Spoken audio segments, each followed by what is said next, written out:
The fluorescent lights buzzed their eternal hum, a sound like insects trapped in plastic. Sarah Chen clocked in at 11:51 p.m., her badge sliding through the reader with a soft magnetic click. 3 years.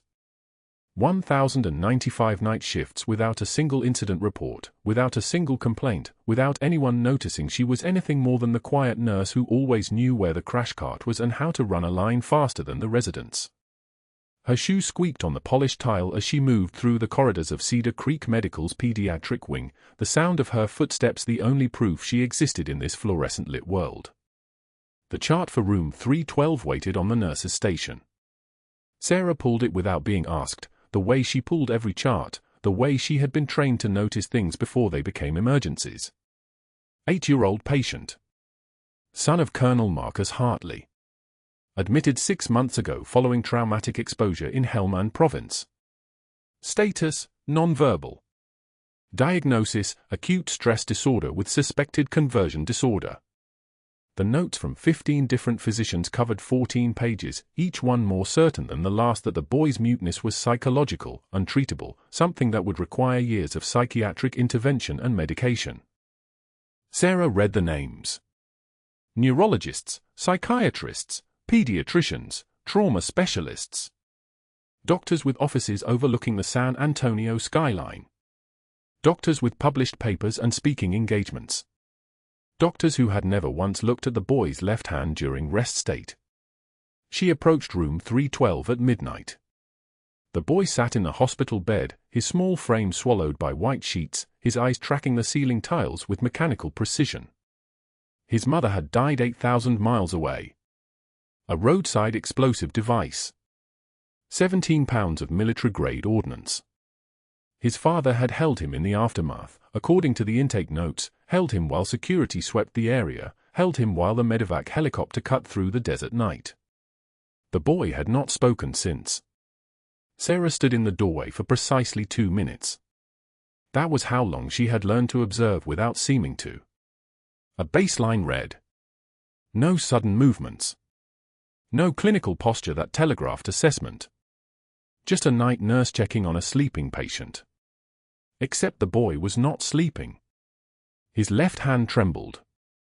Tiny. Just the fingers. Then it stopped. 90 seconds later it happened again. The eye flutter came with it, a microsecond blink that was not voluntary, that belonged to the autonomic nervous system, that was the language of the brain misfiring. Sarah made notes in the patient chart. Specific observations. Timestamps. She documented what she saw rather than what the psychology textbooks said she should see. Micro-seizures.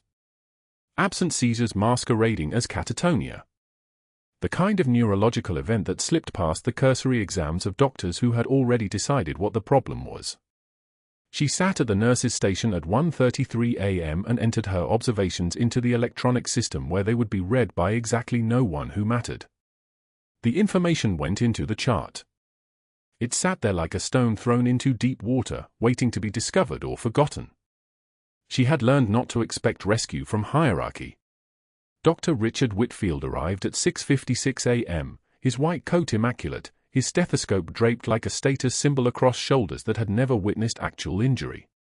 He moved through the pediatric wing with the kind of confidence that only came from having been right so many times that wrongness seemed impossible. His residents trailed behind him like remoras following a shark, laughing at jokes that would not have been funny in any other context. Sarah was restocking the med station when his voice found her. She did not turn. She had learned how to sense approach without looking, how to keep her hands occupied, how to present as invisible. Nurse Chen. Not a question. A statement of fact delivered to her back. She turned. 34 inches of countertop separated them. His teeth showed in something that resembled a smile. Room 312. Your observations regarding seizure activity. Yes, doctor. Tell me something. He leaned against the counter with the posture of a man accustomed to being listened to. The residents gathered like an audience for a performance. Does a correspondence nursing degree include neurology training we should be aware of? Perhaps a fellowship I missed in your personnel file. The air pressure in the hallway changed. Sarah had felt this before. In Kandahar. In Sanjan Valley. In safe houses that turned out to be ambushes. The moment before violence, the moment before rules stopped applying. She kept her voice level. The seizure pattern appears consistent with absence activity. Appears. He pushed off from the counter. His residents shifted their weight. One of them laughed nervously. Do you know what appears to me, Nurse Chen? What appears to me is a well-trained nursing professional confusing symptom overlap with expertise she does not possess. 15 physicians have evaluated this child.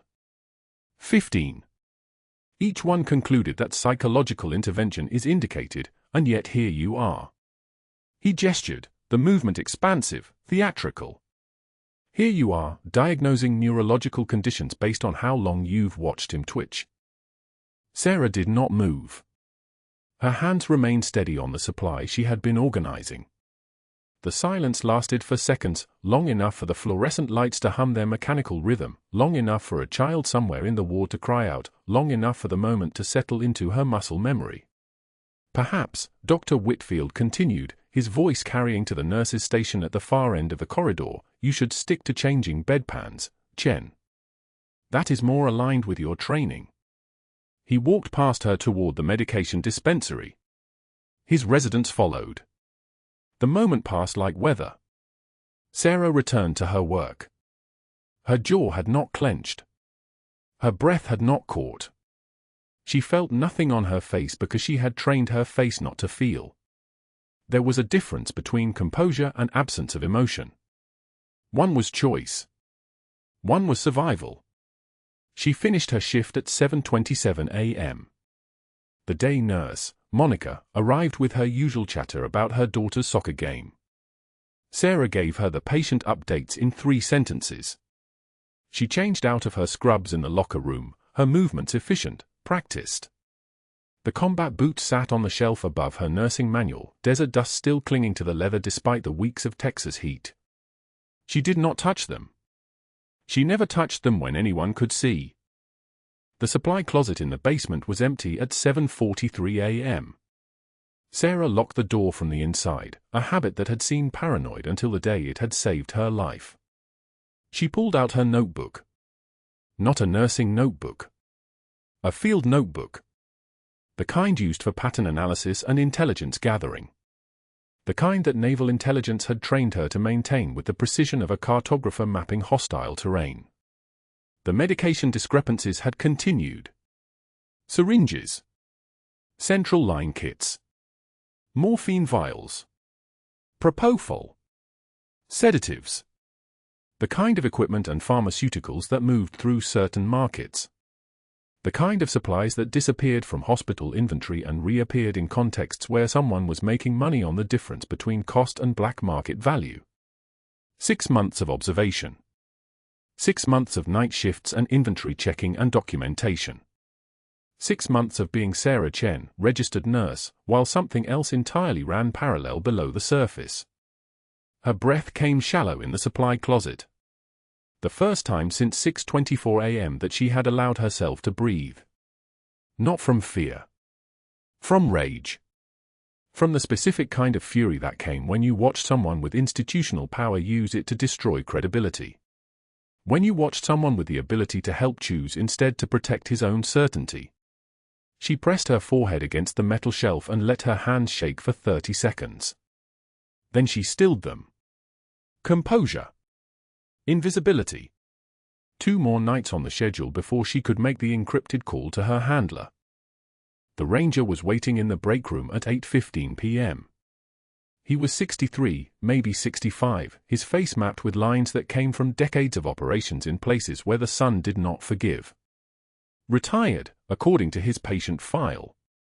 Admitted with a routine cardiac workup. The kind of patient who would spend 2 days in observation and then leave with discharge paperwork and prescriptions. Sarah had not seen him since she had inserted his central line on day 1 of his admission. She was standing at the beverage station, her hand on the coffee pot, when he appeared beside her. No one else was in the break room. The fluorescent lights hummed their overhead song. That stitch. His voice was quiet. The kind of quiet that came from decades of operations where sound could kill. The one you used on my central line. The tunnel stitch. Modified to prevent catheter migration. That's not standard nursing procedure. Sarah did not move. Her hand remained on the coffee pot. That's combat medicine, he continued. Subcutaneous placement for field conditions. I watched you do that suturing in about 40 seconds flat, moving like you could do it in the dark. He paused. Coffee dripped into the pot below. The sound was loud in the silence. I know that stitch because I taught that stitch. To combat medics. In an unofficial capacity. Years ago, in a training program that didn't exist. Sarah turned to face him. His eyes were the color of a desert sky at midday, faded from too much sun, sharp from too much consequence. He smiled. Not a threat. Something closer to recognition. You're a combat medic, he said. And you're here in a pediatric ward in San Antonio, watching supply chain integrity and treating children like it matters. She did not confirm. She did not deny. In her training, silence was confirmation when the observer was experienced enough.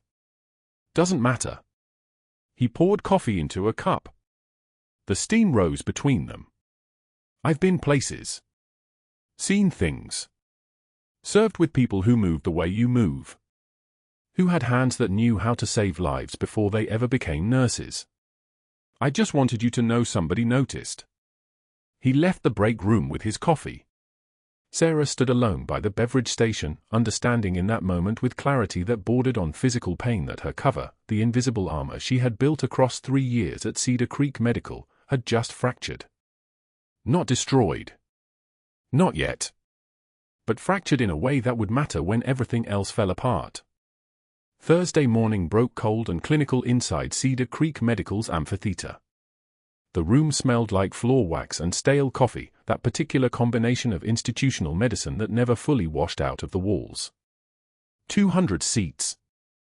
Medical students in the front rows, residents standing along the back, attending physicians scattered throughout like chess pieces. Sarah sat in row 12, her shift report folded in her lap, her mind already running through the micro-seizure patterns she'd documented at 3 a.m. Dr. Richard Whitfield stood at the podium like a man who'd never questioned his own authority. Navy blue suit. Gold wedding band catching the stage lights. His voice carried the particular cadence of someone accustomed to rooms going silent when he spoke, not from respect, but from the weight of institutional power that comes from controlling promotions, residencies, and hospital board recommendations. This morning we're examining a case of conversion disorder, Whitfield began, his hand settling on the podium with the ease of someone who delivered this same lecture 100 times. 8-year-old male, admitted 6 months ago following a traumatic exposure in Helmand Province. Witnessed the death of his mother in an IED strike. The child subsequently developed mutism, complete absence of speech, without any identifiable neurological basis. 15 different neurologists have examined him. 15. Every single diagnostic imaging study returned normal. Every EEG showed normal baseline activity. The diagnosis, therefore, is purely psychological. Conversion disorder. A manifestation of trauma that will require extended psychiatric intervention. He clicked to the next slide. Brain scans. Normal. EEG tracings. Normal. The narrative was airtight. It had to be, 15 doctors had signed off on it. However, Whitfield continued, we do have a nursing note from our night shift staff that suggests an alternative explanation. Nurse Chen, would you come speak to the assembled team?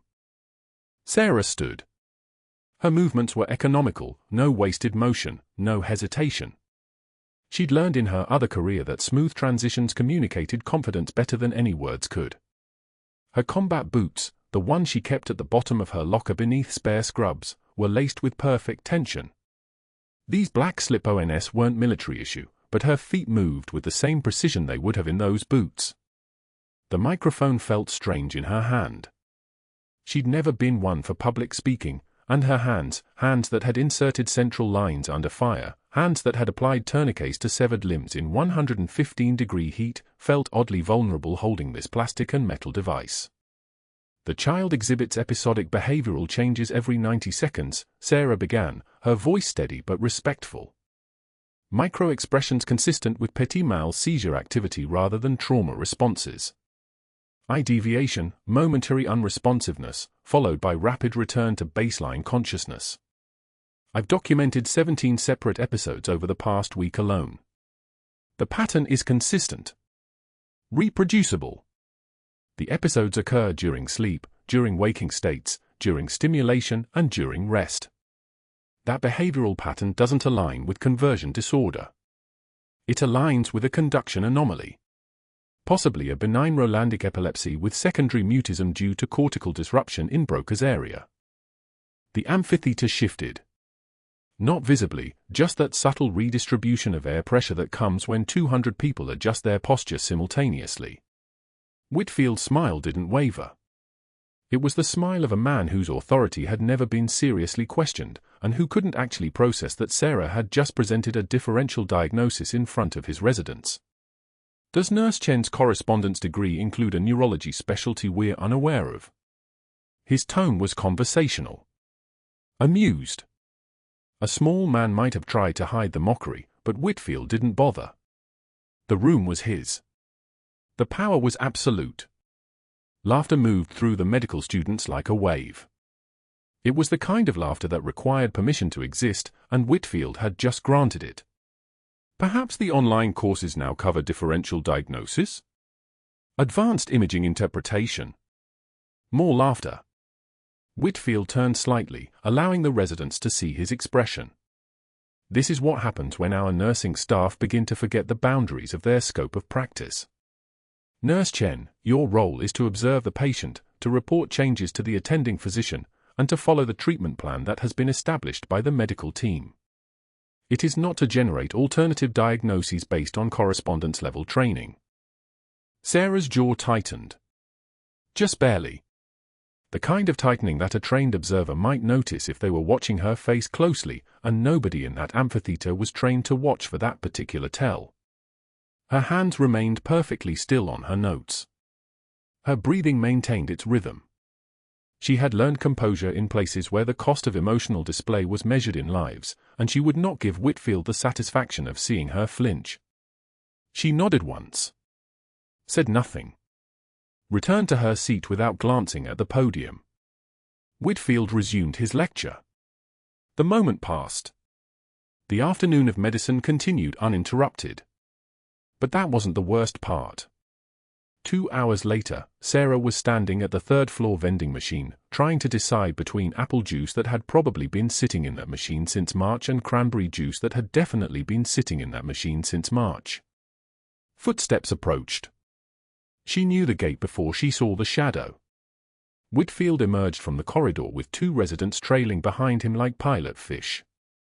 4 other nurses were restocking supplies from a cart nearby.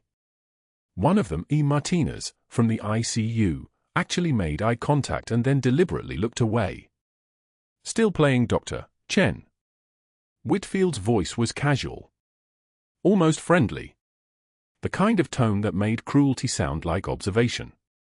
Perhaps you should stick to changing bedpans. That seems more aligned with your actual qualifications. One of the residents, young, maybe PGY, 2, definitely uncomfortable, suddenly became very interested in his shoes. The other resident almost smiled. Martinez busied herself with a supply box.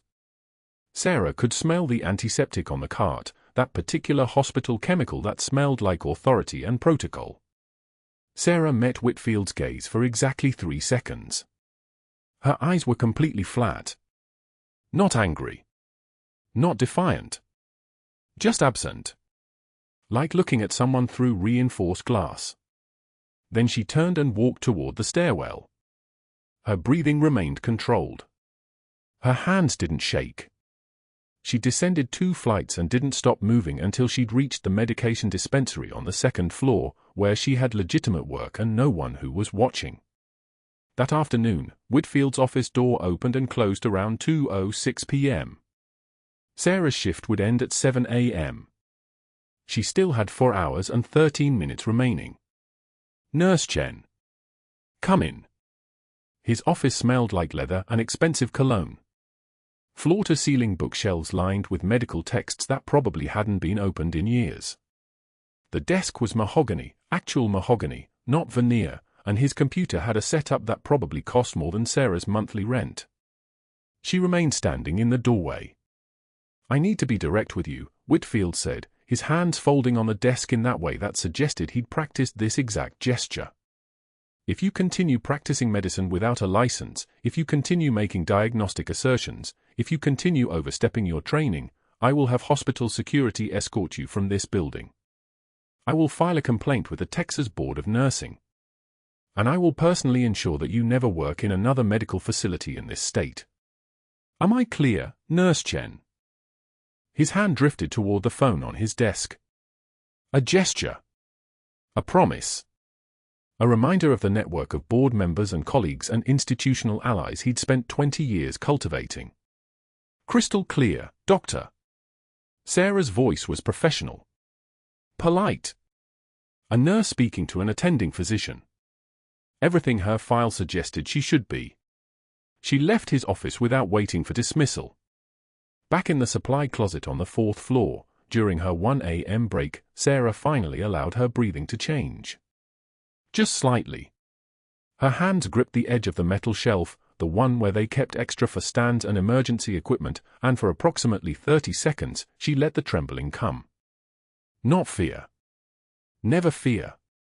Restraint. The kind of trembling that comes from holding yourself together so completely that the effort becomes physical. Then she released the shelf. Straightened her shoulders. Checked her reflection in the small mirror they kept taped to the door, composed, professional, invisible. The supply closet smelled like bleach and plastic tubing and the particular staleness of a room with no windows. When she returned to the floor, the night was still dark outside. Room 312 was dark too. The Colonel's son was sleeping. And in exactly 72 hours, Sarah's naval intelligence handler would expect evidence of the supply theft conspiracy, or the investigation would be closed, and this child would go back to being a psychiatric case study in a medical failure that nobody would ever acknowledge. She had work to do. Friday morning, Sarah sat in the pediatric supply room with a tablet and a cup of coffee that had gone cold 3 hours ago. Room 312. That's where the pattern started. High-value equipment, expensive diagnostic gear, always disappearing on Friday afternoons when the weekend skeleton crew took over. Her fingers traced the inventory logs, a 14-gauge angiocath needle here, a portable ultrasound machine there, each item logged under damaged in use or disposal required. But the timing was too clean. The dates matched surgical cases. Specific cases. Cases where families had money, where insurance reimbursement codes suggested federal coverage, military dependence. The Colonel's son. Case number 847C admitted 6 months ago with acute psychological trauma, high security clearance on the medical file, every test funded before the family even asked questions. She photographed the supply manifests with her phone, angling the camera to catch the serial numbers. The fluorescent lights above her hummed their constant mechanical song, a sound she'd learned to unhear years ago, the way soldiers unhear the constant thrum of helicopter rotors until silence felt wrong. This wasn't a medical mystery anymore. It was a conspiracy wearing a hospital badge. And it was moving fast. The Colonel's son had deteriorated. By Friday afternoon at 2:14 p.m., when Sarah finally caught a glimpse of the patient census board between her assigned tasks on the surgical floor, she knew something had broken. She shouldn't have access to that information anymore. Whitfield had been explicit about the reassignment, but Sarah had learned long ago that the best intelligence came from places people forgot to look. Supply room. Break room conversations. The hospital intranet on public terminals. At 2:48 p.m., a third-year resident named Chen, no relation, pulled her aside near the medication dispensary. His voice dropped. "The Colonel's kid. The boy in room 312. He's seizing again. Every 60 seconds. His left hand won't stop tremoring. Whitfield's refusing any neurology consult. The resident glanced over his shoulder. I've never seen a kid shake like that without an EEG. It doesn't make sense. Sarah nodded slowly, her expression unchanged, but her mind was already 3 moves ahead. 60-second intervals. That wasn't trauma. That wasn't psychological. That was conduction. That was a block in the electrical pathway of the heart that the MRI machines had missed because everyone was too focused on what his eyes had seen instead of what his nervous system was telling them. She had 48 hours left on her naval intelligence timeline. The handler's last encrypted message had been clear: evidence of the supply theft by Sunday midnight, or the investigation would be archived and reassigned. But Whitfield had moved first. He'd read her chart notes. He'd reviewed her requests for neurology evaluation, all denied in writing. And he'd responded the only way a cornered administrator could, by removing her access entirely. Sarah returned to her assigned floor, the surgical wing, 3 stories removed from pediatrics, and spent the next 4 hours documenting everything she couldn't say aloud. She photographed the supply chain logs from the pediatric ward during her authorized break, entering the storage area at 5:33 p.m. when the shift change meant nobody would notice her presence. Her hands moved with mechanical precision, the kind of precision that came from 15 combat deployments where hesitation meant death. Click. The inventory spreadsheet. Click. The serial number records. Click. The procurement orders that showed requisitions for equipment that should never have been marked as damaged. The supplies were being stolen. But by whom and to where remained obscured behind layers of administrative paperwork that only someone with federal access could decode. Someone like her. Someone like Whitfield, who had the authority to sign off on equipment disposals, who had connections to the board, whose power base ran deeper than a single department, it ran through the entire infrastructure of the hospital's supply chain. She downloaded the files to an encrypted drive, her movements economical and calm. The hiss of the RFID reader as she exited the room. The distant beeping of a cardiac monitor from somewhere down the hall. Sounds that belonged here. Sounds that didn't betray her. That evening, her 13-year-old daughter asked her why she was working so late again. Extra shifts, honey. Just trying to pick up some overtime. It was technically true. Sarah sat at the kitchen table in their San Antonio home, the walls covered with her daughter's soccer trophies and school photos, and felt the weight of every lie she'd ever told the people she loved. Her son, 15, sharp-eyed, too observant, was upstairs. He'd found the combat boots in her locker last month. The worn leather stained with Helmand Province dust that no amount of scrubbing would remove. She'd watched his face change when he understood what his mother really was, and she'd said nothing. You didn't explain things like that. You didn't sit down and tell your children that the woman who made their lunch was also someone who could set a broken bone under fire, who knew 17 ways to stop bleeding, who had held dying soldiers so they wouldn't die alone in the dark. You just lived with them knowing and said nothing. Mom. Her daughter's voice pulled her back. You okay? Sarah smiled. It took effort. Just tired. Work's been busy. Not a lie. Everything at Cedar Creek Medical was busy now, and it was about to get worse. At 6:43 a.m. Saturday morning, Sarah arrived for her reassigned shift on the surgical floor, her badge clipped precisely at her collar, her scrubs unmarked. She was on the schedule. Department transfer, effective immediately. No explanation in the memo from Whitfield, just her name and a new floor assignment and the message that department protocols had been reviewed. She understood the message. She was being watched. Being contained. Being removed from the equation before she could do any more damage to his authority. She made it to the second-floor break room, poured a cup of coffee that smelled like old plastic and regret, and waited. The pediatric floor was 3 stories up. If anything happened to the colonel's son while she was locked out of his ward, she would hear it over the hospital intercom. Codes always got announced. Always got broadcast to the entire medical system. She sat and sipped the coffee and listened to the chaos of Saturday morning, the distant sounds of the ER filling up, the steady beeping of monitors from the recovery wing, the soft shuffle of nurses changing shifts. At 10:31 a.m., a call button activated in the pediatric ward. Nothing unusual. At 10:39 a.m., a doctor was paged overhead. Nothing unusual. At 10:27 a.m., the intercom crackled to life with a sound that cut through every floor of Cedar Creek Medical like a blade. Code Blue, Pediatric Ward, Room 312. All available personnel to Room 312. Code Blue. The coffee cup hit the floor. Sarah was moving before the announcement finished, her body responding to stimulus the way it had been trained, instantly, without hesitation, without any rational thought that might slow her down.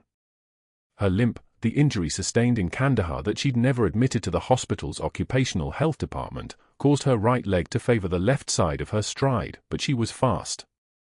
Terrifyingly fast for someone who appeared to walk with difficulty. She took the stairs at a run, muscle memory taking over, the way it always did in crisis. The third floor. The pediatric corridor. She could already hear them, multiple voices, the hiss of a manual ventilator bag, the high-pitched alarm of a flatline monitor. She was 50 feet from room 312 when a security guard stepped directly into her path. His name was Martinez. She recognized him from the break room. He was young, probably ex-military based on his posture, and he looked genuinely uncomfortable as he raised one hand. "I need you to stop right there. Dr. Whitfield's orders.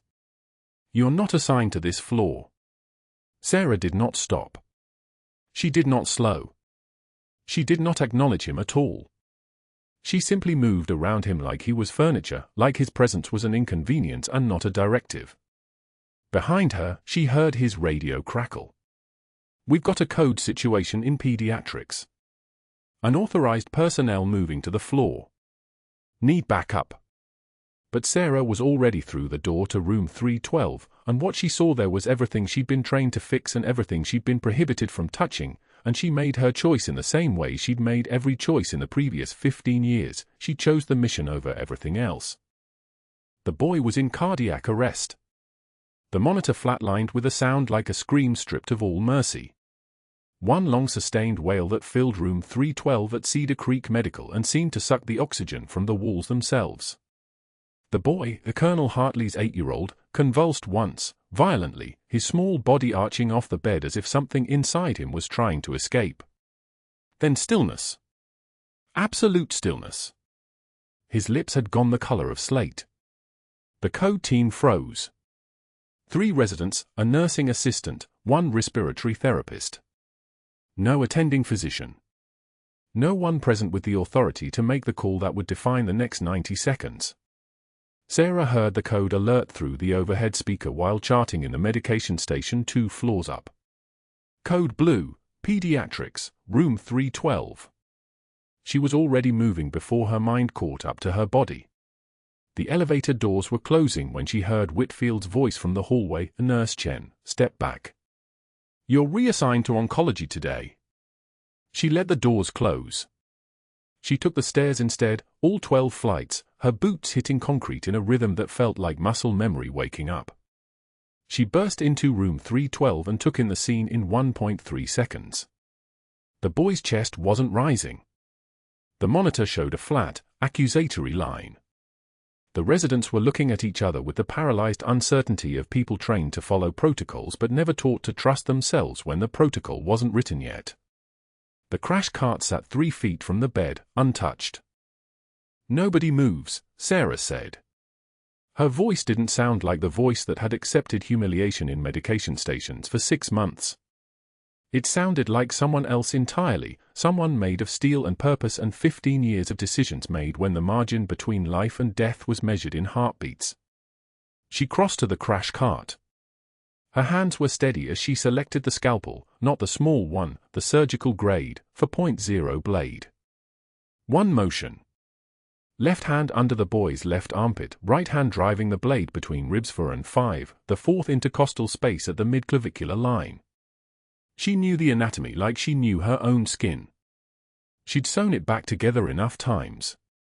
3 incisions, moving with the terrible efficient grace of someone who had done this in sandstorms and darkness and under fire. "Retractor," she said. A resident moved. "Good. Wider." The chest cavity opened like a book being read for the last time. The boy's heart lay there, purple-gray and still. A small thing. Vulnerable. She reached in with both hands and positioned her fingers, thumbs over the sternum, fingers curved underneath, the massage beginning at a rhythm that was almost like a heartbeat itself, almost like she was teaching his heart how to remember the pattern it had forgotten. Her fingers worked the muscle, feeling for the rhythm, listening with her hands the way a surgeon listens with instruments and a soldier listens with her whole body in the dark. "O2," she said. 90%, the respiratory therapist responded. She could feel something wrong in the heart's rhythm, a small hesitation, a missed beat in the pattern, almost like scar tissue was blocking the electrical pathway. The MRIs hadn't caught it because they were looking for trauma and they found trauma and stopped looking. They never looked for the small things, the invisible damage, the places where a heart forgets to conduct its own electricity. "Atropine, 0.5 milligrams, for push, now," she said. The resident scrambled. The medication hit the line and she felt the change almost immediately, a subtle shift in the heart's response under her fingers. "Pacing wire, 20 gauge. I need it in 90 seconds. 60 seconds had passed. The monitor still showed nothing but a flat line that meant nothing and everything. She was massaging the boy's heart with her own hands now, quite literally keeping him alive through the sheer force of her will translated into muscle memory. Her fingers found what she was looking for, a slight thickening on the sinoatrial node, a small scar formation that was blocking the electrical conduction, small enough that it wouldn't show on imaging, small enough that 15 doctors with their protocols and their textbooks and their institutional certainty could miss it completely. The resident placed the pacing wire in her hand. She guided it through the tissue with the precision of someone threading a needle in a blackout. Her jaw was tight. Her breathing was controlled.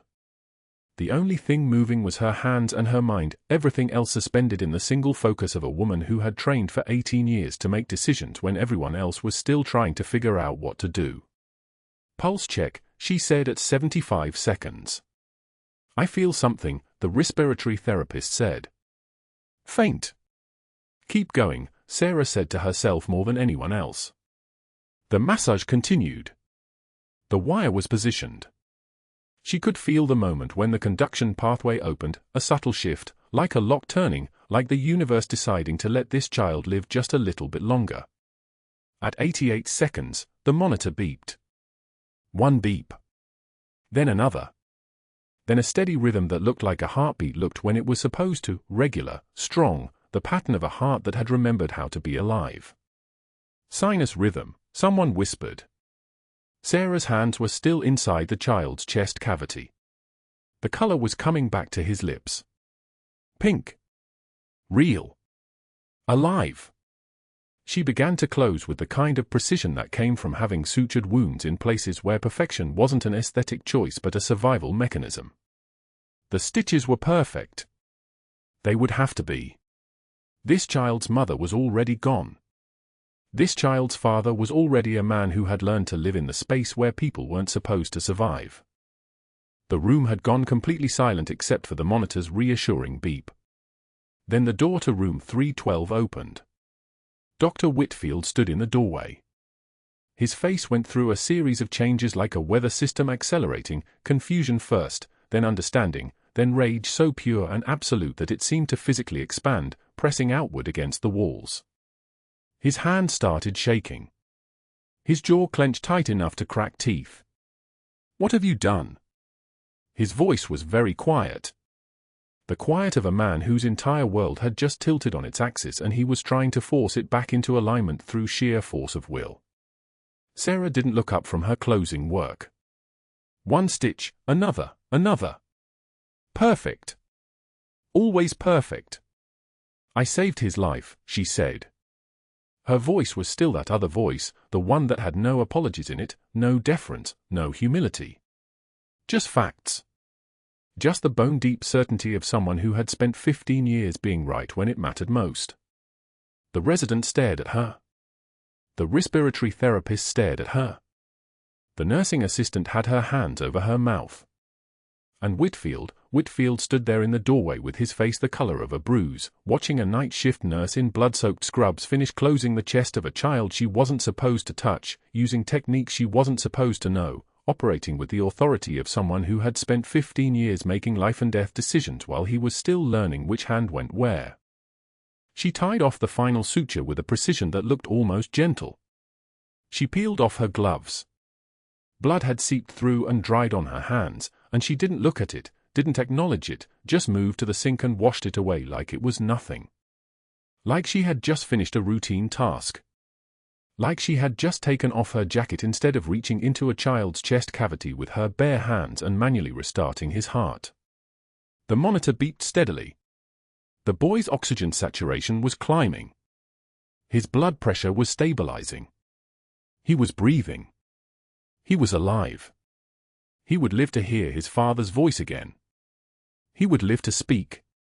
Sarah moved to the computer terminal without making eye contact with Whitfield and began her documentation with the same methodical precision she applied to everything, each keystroke deliberate, each notation exact, creating a record that said exactly what had happened and left no room for interpretation or dispute. Whitfield's breathing had become shallow. His hands had stopped shaking and started clenching into fists and unclenching again, a cycle of barely contained fury. "You performed surgery," he said. His voice sounded fractured, like something breaking. "A nurse performed surgery without authorization. You just ended your career." She continued charting. "Do you understand what you've done?" His voice was rising now, panic threading underneath the rage. "I'm calling the board. I'm calling administration. I'm calling." He stopped himself, pulled out his phone, his fingers already moving. Sarah finished her documentation, logged out of the system, and looked at him directly for the first time. Her eyes were very calm. The eyes of someone who had already accepted the cost of what she had just chosen. The eyes of someone who had made bigger choices in worse circumstances. "He's alive," she said. "You can terminate me now, or you can let him live.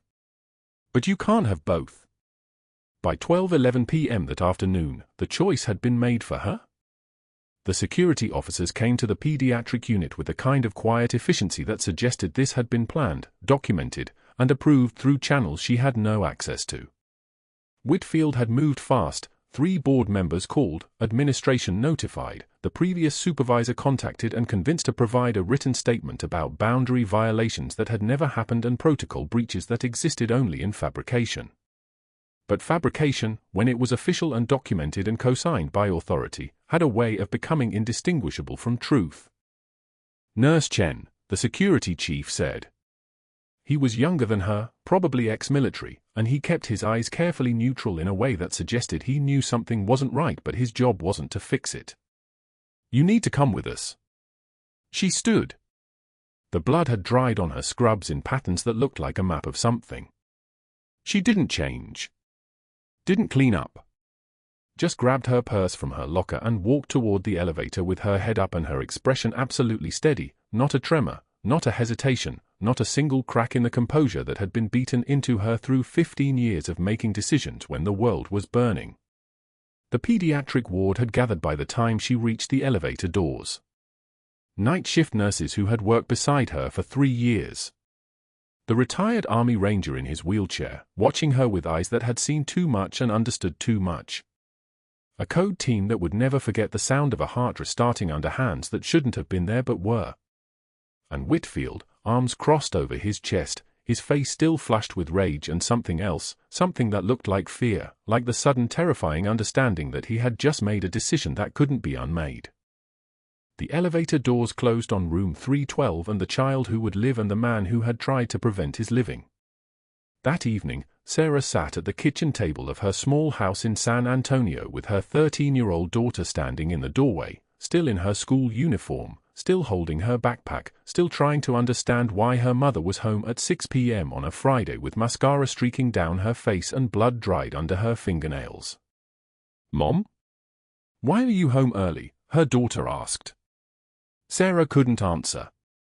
The investigation was blown. 3 years of deep cover, compromised in 90 seconds. Naval intelligence would be reaching out within hours. There would be questions about how a classified operation had been destroyed by a man in an ego-fueled rage.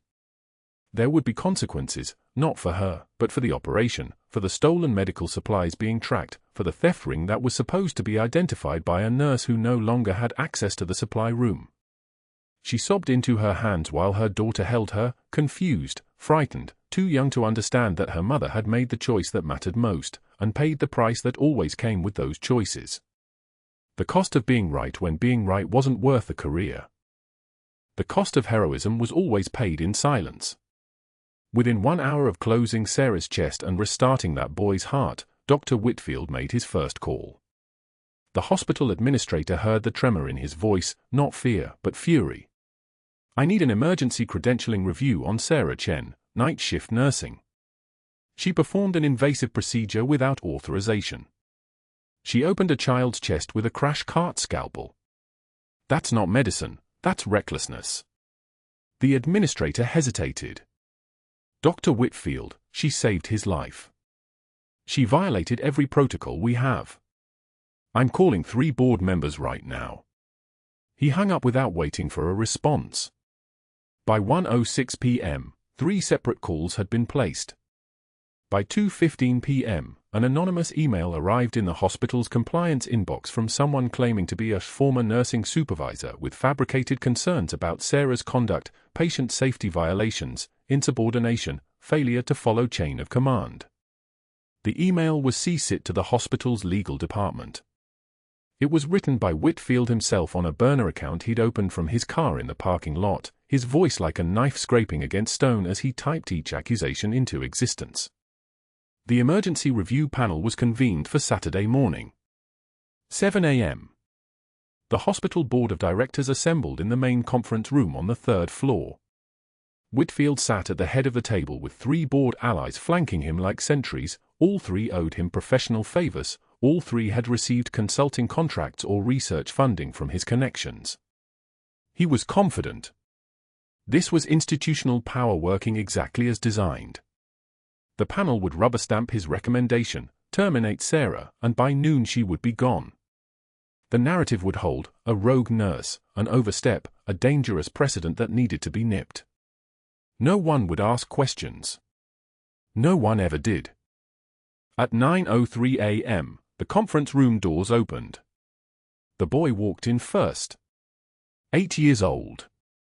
Still pale from surgery, still moving carefully, his hand in his father's hand. Colonel Marcus Hartley of the 75th Ranger Regiment carried a shadow box. Inside it lay a Navy cross. Below it, 2 silver stars. Below those, a pair of combat boots caked with dust the color of Helmand Province, the dust that doesn't wash out, that stays in the threads and the leather because it's from the ground where mothers die and sons stop speaking. The colonel set the box on the conference table without ceremony. A hospital security guard stood from his position by the door. The man was 63, retired Air Force, and his face went completely white. "That's Master Chief Petty Officer Chen," he said quietly. His voice sounded like someone recognizing a ghost. "She ran trauma ops for DevGru." A 2-star admiral in dress blue stepped to the microphone that had been set up for the panel's opening remarks. His name was Admiral Richardson. His voice was like gravity, everything in the room suddenly felt heavier. "I'm reading from classified personnel records. Master Chief Sarah Chen. 15 combat deployments. 417 lives saved under fire. Wounded twice. Decorated 5 times. Inserted at Cedar Creek Medical 6 months ago on a federal investigation into a medical supply theft ring operating through this facility's procurement department." Whitfield's hands gripped the table. The wood creaked. "Her forced dismissal this morning has just compromised an active investigation. So I'm here to explain what actually happened in this hospital over the last 72 hours. The Admiral placed a folder on the table. "Equipment ordered but never delivered. Morphine signed out under Dr. Whitfield's authorization but never administered. Central line kits, ventilator parts, monitoring equipment, all billed, all gone. Total value, $470,000 over 18 months. We traced the equipment to a medical supply reseller in Houston. The owner is Richard Whitfield's brother-in-law. His name is on 73 discrepancy reports that were never filed with administration. All 73. Colonel Hartley stood. His eyes met Whitfield's across the table.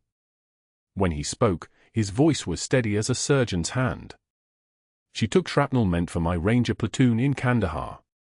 I didn't recognize her until yesterday. She was in the operating room covered in my son's blood, and I finally saw the scar.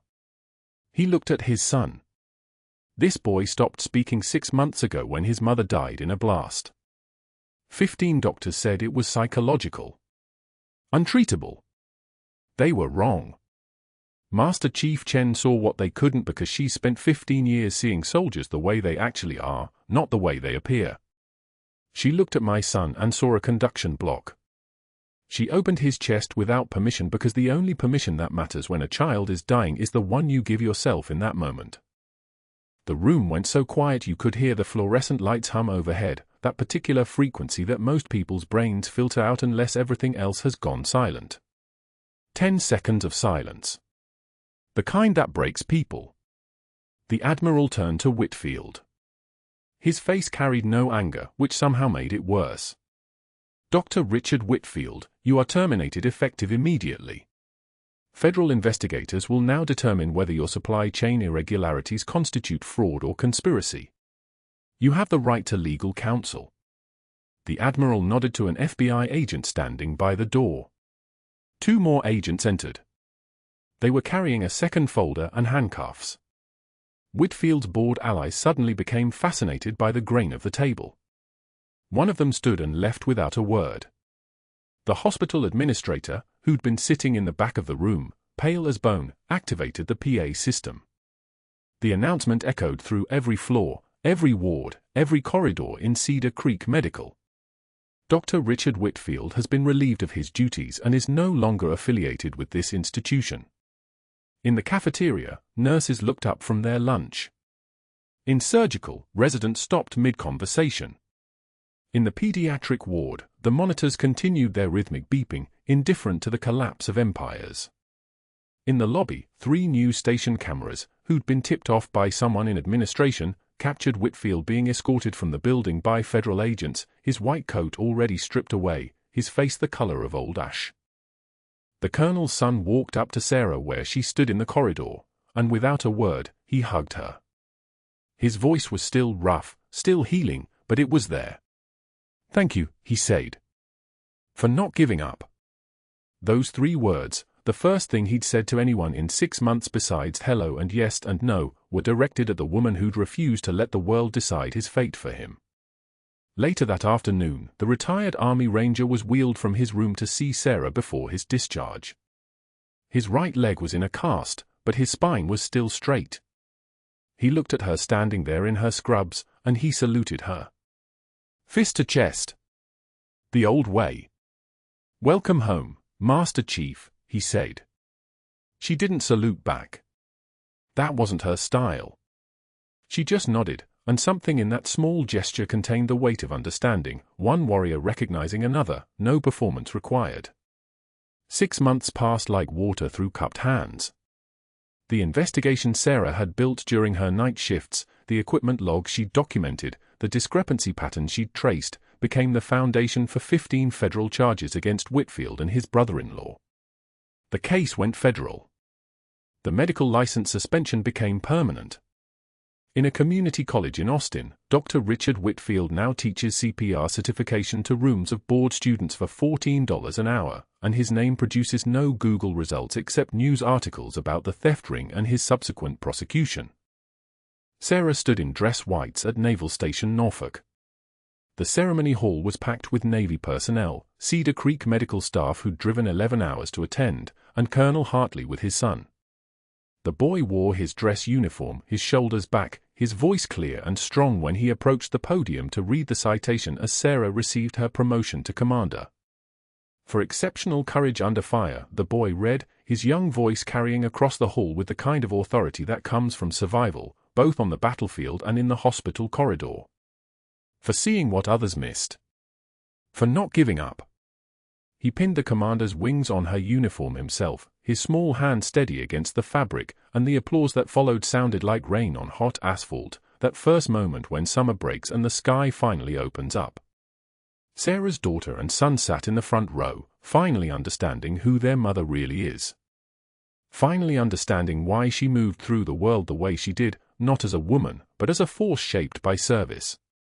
Colonel Hartley shook her hand. You saved him twice. Once in Kandahar when you pulled me out of that convoy, and once at Cedar Creek when you refused to walk away. Later, alone in the parking lot outside the ceremony hall, Sarah let her son hug her. For just a moment, one brief, unguarded moment, her hands shook the way they had in that supply closet, the weight of everything finally lifting. She closed her eyes and breathed. The truth hadn't just silenced the room. It had brought the hospital to its knees, and in doing so, it had finally brought her home. True heroism is what you do when the world stops watching. If this story resonated with you, if you believe in the quiet warriors who do the right thing when no one's looking, please subscribe to this channel. Like this video.